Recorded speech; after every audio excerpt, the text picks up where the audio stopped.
Week 14 of the fantasy football season.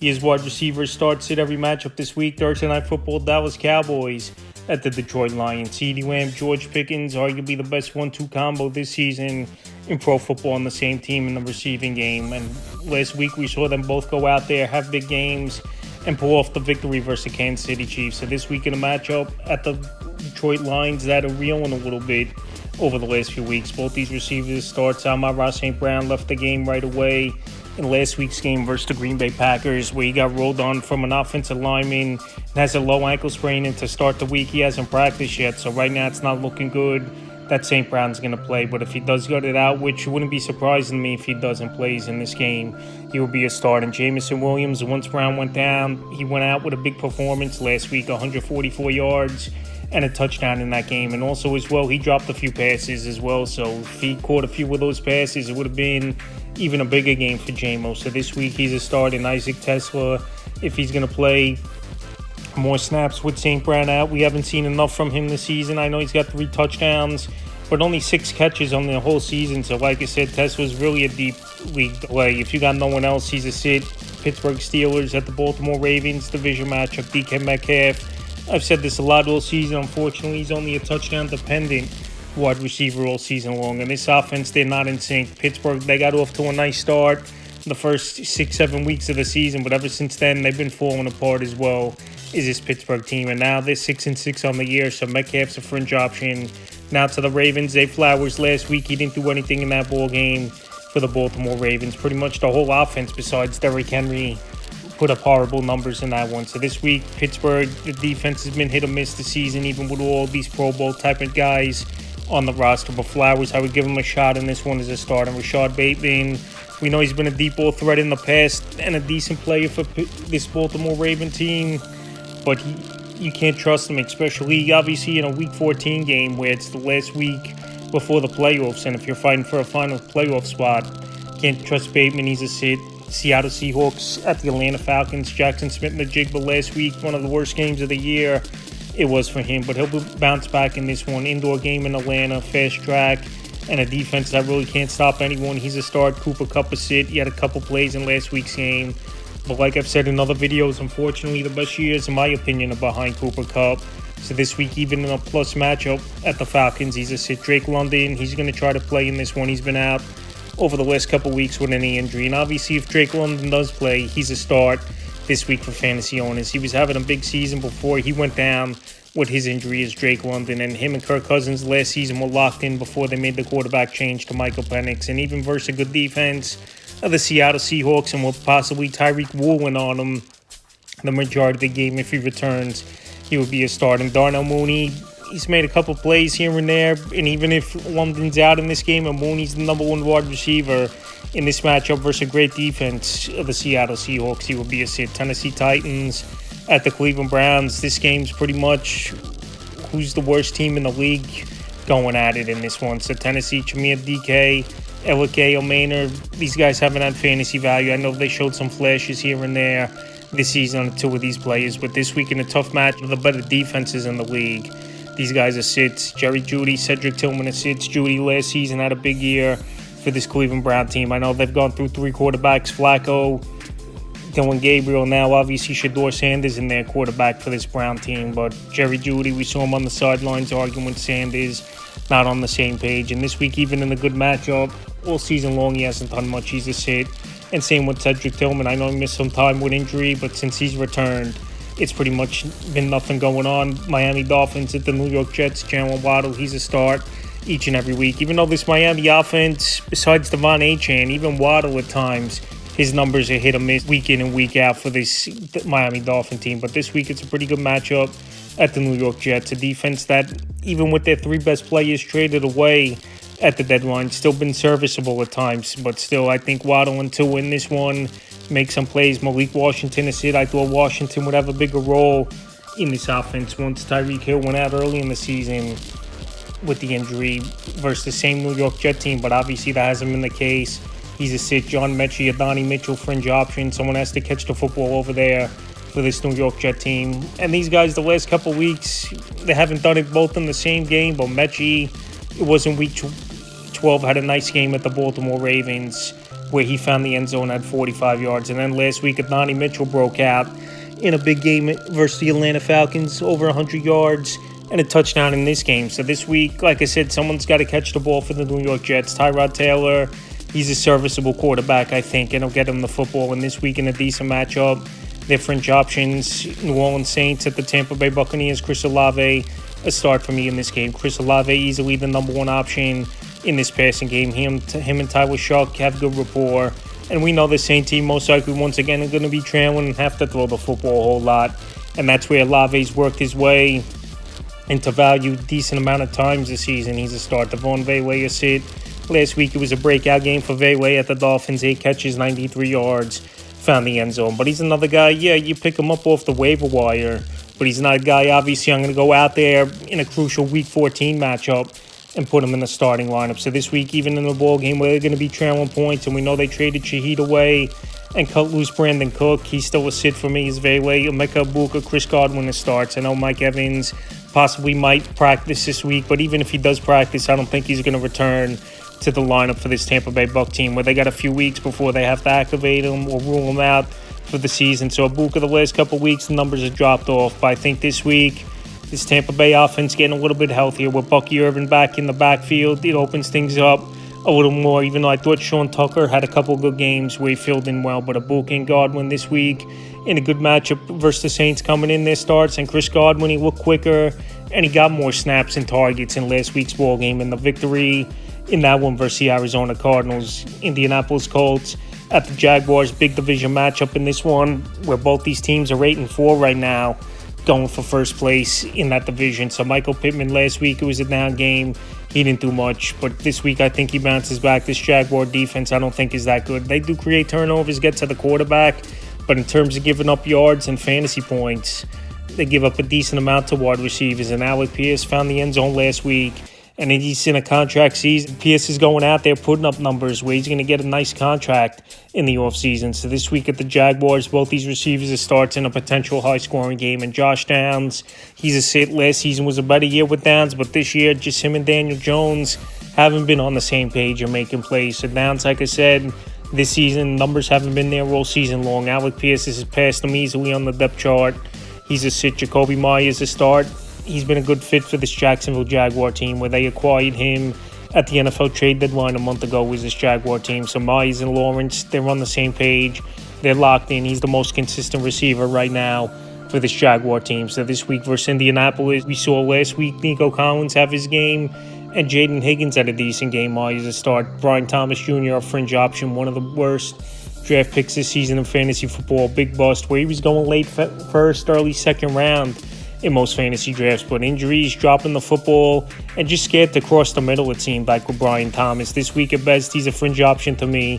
Last week he returned to the lineup. It was an easy matchup at the Titans, and he didn't do anything in that game. 2 catches, 28 yards. So this week is fringe option in Parker Washington. He got banged up in last week's game, and now at best he's the 4th option in this passing game, behind Myers, behind Brenton Strange, Brian Thomas, and then you got Washington, so he's a sit even if he plays. Washington Commanders at the Minnesota Vikings. Scary Terry finally returned from the quad injury, and he had a big ball game with Terry McLaurin. When he plays, he puts up his numbers as Terry McLaurin, so we know in the offseason it threw him off in training camp where he held out, got his big contract, 3 years, $96 million, but it's been a lost injury-plagued season for McLaurin. But now if he's healthy and could go for the last couple weeks of the season, I think he could help fantasy owners. And like I said, last week in a tough matchup, in bad weather conditions, on a ripped-up field, he went out there and put on a good performance with Scary Terry, 22.5 fantasy points in PPR league. So this week on the fast track in Minnesota, he's a start. Deebo Samuel will start as well. And if Jaden Daniels somehow returns to the lineup, it boosts these guys up even more, even though Marcus Mariota, he's been one of the better backup quarterbacks in the league. So this week in a matchup at the Vikings, where it's a team that their offense is so bad, the defense tires out week after week, and players do put up numbers. Justin Jefferson a start. Last week, Jefferson a nothing game once again with Max Brosman, their quarterback. We'll see if McCarthy comes back from the concussion this week here. But Justin Jefferson, want to talk about a bust. He's been one of the worst in fantasy football all season long, where we saw him go 5 or 6 overall, even over guys like Christian McCaffrey this season. Ross St. Brown, he went over CeeDee Lamb in some fantasy drafts. So Justin Jefferson, one of the biggest busts in fantasy football. But like I said, it's the poor quarterback play. But this week, in a matchup versus the Commanders, you went this far with Jefferson. I think you put him in the lineup and hope he somehow breaks out. Jordan Addison is it. Pretty much this offense, pretty much Aaron Jones and Jefferson, the only two guys I would trust in this lineup for fantasy owners. Addison had a good year last season, but this year, suspended early in the season and the last couple weeks, hasn't done much. He's a sit. Cincinnati Bengals at the Buffalo Bills. This could be a high-scoring game. Jamar Chase locked back in with Joe Burrow last week in Burrow's return. He had 7 catches, 100 yards in that ball game was Jamar Chase. So this week at Buffalo, a mediocre secondary is a start, and T. Higgins surprisingly still in concussion protocol. We don't know if he's going to play in this ball game as T. Higgins, but if he does, he will be a start for me. And Higgins, he was having another nice season, but every year it seems like he misses at least a few games with injuries. And Andre Yoshivas, he'll fill in for T. Higgins once again if Higgins is out. But last week, if he didn't get that touchdown, it was a nothing game where he only finished in that one was Yoshivas with 9.90 fantasy points with Yoshivas from PPR week. So like I said, that touchdown made his day, and if he didn't get it, it was a nothing game, so he would be a sick. Khalil Shakir start, the only wide receiver you could trust week in and week out over there for this Buffalo Bill team, even though some weeks he has down weeks where his numbers aren't really there. But this week in a matchup versus a bad Cincinnati defense, he's a start. Keon Coleman, newly acquired Brandon Cooks, and Gabe Davis all sits for me. Keon Coleman, he came back last week after he was a healthy scratch for being late to team meetings and other stuff with this Buffalo Bill team, and he did find the end zone, but him as well, if he didn't score that touchdown, it was a nothing game. Brandon Cooks still has to learn the playbook, and I think his better years are behind him as well. And Gabe Davis, the last few seasons, he's really been a wide receiver that's been name value, but hasn't produced on the field. Denver Broncos at the Vegas Raiders, Cortland Sutton a start. Last week, a nice bounce-back game it was for Cortland Sutton, where him and Bo Nix hit on some big plays in that game. He found the end zone as well as Sutton. I know his ceiling isn't super high, but 18 fantasy points in good weeks could be a good possibility for Sutton. So this week in a matchup at the Vegas Raiders, I can't stop anyone. He's an easy start. Troy Franklin, a fringe option last week. It was a good matchup on paper at the Commanders, but Franklin, he didn't do anything in that ball game for the Denver Broncos. But this week going indoors after a bad weather condition ball game and a ripped-up field in Washington definitely can help Franklin in this one. But to me, he's a fringe option. Trey Tucker, Tyler Lockett is sits. Geno Smith, it's been a bad season for him in his first year as the quarterback for this Raider team. And I know Chip Kelly, he wasn't a great play caller, where obviously they cut him loose last week, but it's the Brock Bowers show over there in the receiving game. And obviously Ashton Jinty in the backfield. So Tucker and Lockett, 2 receivers with not high upside as sits. Chicago Bears at the Packers, big NFC North matchup going on here, where both these teams are at the top of the division. Rome Odunze a start. I know the last month of the season, his numbers have definitely dropped off, where the first month of the year seemed like 100 and a touch every ball game it was for Odunze. But if someone's going to go out there and make plays, I still think it's Odunze out of this receiving core, even in the tough matchup at start. DJ Moore, Luther Burden as sits. DJ Moore had that one big game a few weeks ago where he found the end zone twice. In that one was DJ Moore. But then last week came back down to earth once again in Philly. The targets haven't been there. His snaps have been reduced a little bit. Is DJ Moore with Luther Burden. And this week in a tough matchup at the Packers a sit, Luther Burden a sit. Like I said, Luther Burden, his snaps have gone up, but pretty much he's capping out 7-8 fantasy points in most in PPR leagues. And this week, like I said, with a tough matchup and a division matchup, and this could be possibly bad weather conditions, especially with wind and maybe snow, Luther Burden is sit. Like is Christian Watson, the only wide receiver going out there and producing for this Green Bay Packer team. So I will put him as a start. Him and Jordan Love have that deep ball on lock for this Green Bay Packer team. So Watson, he's been back now a little bit over a month, and for the most part, he's going out there and having double-digit fantasy days is Christian Watson. So this week in a matchup versus a leaky secondary, the Chicago Bears, he's a start. Romeo Doubs, Jaden Reed, Matthew Golden, Datavian Wicks, their roll sits. Romeo Doubs found the end zone last week, but he's another wide receiver. If he don't find the end zone, pretty much 7-8 fantasy points in PPR leagues he's going to score, so I can't trust him in a big week 14. He's a sit. Jaden Reed still not cleared to play as Jaden Reed, even though his window is open. So right now it's not looking good that Reed plays, but if there's a slight chance by towards the end of the week he could get into game action. Still, he'll be on a snap count I would think, is Reed. He's got the bad foot coming off that injury. He's been out all season long. And this passing game, pretty much, there's not much going on in it. He's a sit. Matthew Golden, it's been a bust of a rookie season so far for Matthew Golden. He was a first-round pick for this Green Bay Packer team. But him as well, even if he comes back from his injury, he's not someone you could trust. And Dotavian Wicks, last week, it was a nice game for him, obviously. 94 yards, found the end zone twice. But in his fourth year in the NFL, I don't think it's going to be a breakout for Wicks. It was just one of the games where he took care of the one-on-one matchups and made plays.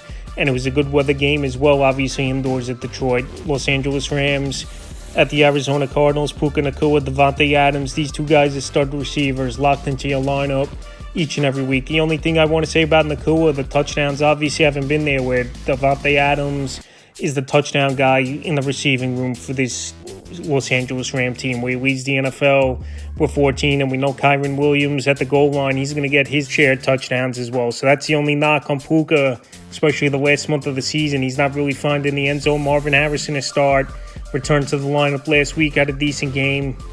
It was Marvin Harrison. And he's way better of a fantasy option than he was with Kyler Murray in their quarterback. So Harrison this week, even in a tough matchup to start, Michael Wilson to sit. And now with Harrison back in the lineup, Wilson once again, another game where he's failed to reach double-digit fantasy points. In all the games this season where Harrison played, Michael Wilson didn't reach double-digit fantasy points in PPR leagues. But the two games Harrison was out, he exploded with big performances. But this week versus the Rams, he's a sit going off track record.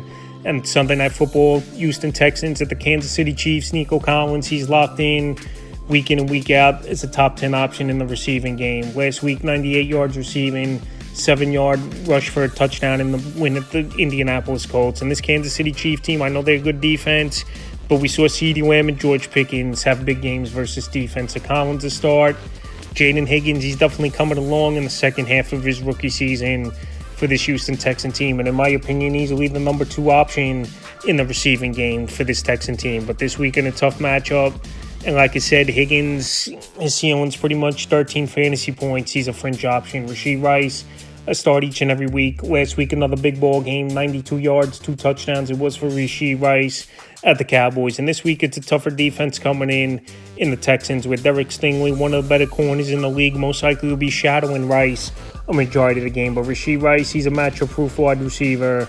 He makes big plays, and he's a start. Xavier Worthy, he's a fringe option this week. Last week, he made a few good plays and one of his better games on the season, even though it was still only 11.40 fantasy points in PPR leagues, where he caught a 40-yard pass on a broken play with Mahomes scrambling out of the pocket. So this week versus a tough Houston Texan defense, to me, he's a fringe option. Philadelphia Eagles at the Los Angeles Chargers. A.J. Brown, the last couple weeks, his numbers have gone way up for this Philadelphia Eagle team. 2 weeks in a row with big games. But the funny thing is, this Eagle team, the last 2 weeks with the big games from Brown, haven't won those games, where in other games where Brown hasn't done much, they've won those ball games. But Brown, him and Hurts are back on the same page. At times it feels like he's forcing and peppering him with targets. But this week it's a good matchup versus a mediocre secondary, in my opinion. He's a start. And Devonta Smith, any week he could go out there and break out with a big ball game. So he hasn't been great this season, is Devonta Smith, but his upside some weeks is better than others. And this week in a fast track indoors at Los Angeles, I like Smith as a start. And out to the Chargers, Lamonkanki a start. He's the only consistent wide receiver over the last month of the season for this Los Angeles Charger team. Once again, last week found the end zone, and we know he can run all the routes. We know he can line up in the slot, line up on the outside. Him and Herbert have great rapport. We'll see, though, if Herbert plays in this game, where he's obviously getting surgery on his non-throwing hand. Conky this week is start. Quentin Johnston, Keenan Allen assists. Quentin Johnston had a couple goose eggs in 2 games out of the last month. Last week, I know he found the end zone. In that one was Quentin Johnson, but pretty much he's been a touchdown-dependent wide receiver over the last month of the season. And if he hasn't found the end zone, pretty much not a lot of upside and not putting up numbers. But like I said, Quentin Johnson, he could have one good game and one game where he doesn't even put a point on the board. So this week, if it's Herbert in the lineup or Lance, to me, he's a sit, and Keenan Allen sit for me as well, where Keenan Allen, he got off to a hot start to begin the season in his return to Los Angeles. After 1 year, he's with the Chicago Bears, but Keenan Allen, the last few weeks, his snaps have gone down, targets have gone down, and production obviously isn't going to be there with all those factors going down. So the veteran Allen, pretty much at this point, third or fourth option in this offense, and he's a sit this week. That's wide receivers start sit every matchup for week 14 of the fantasy football season.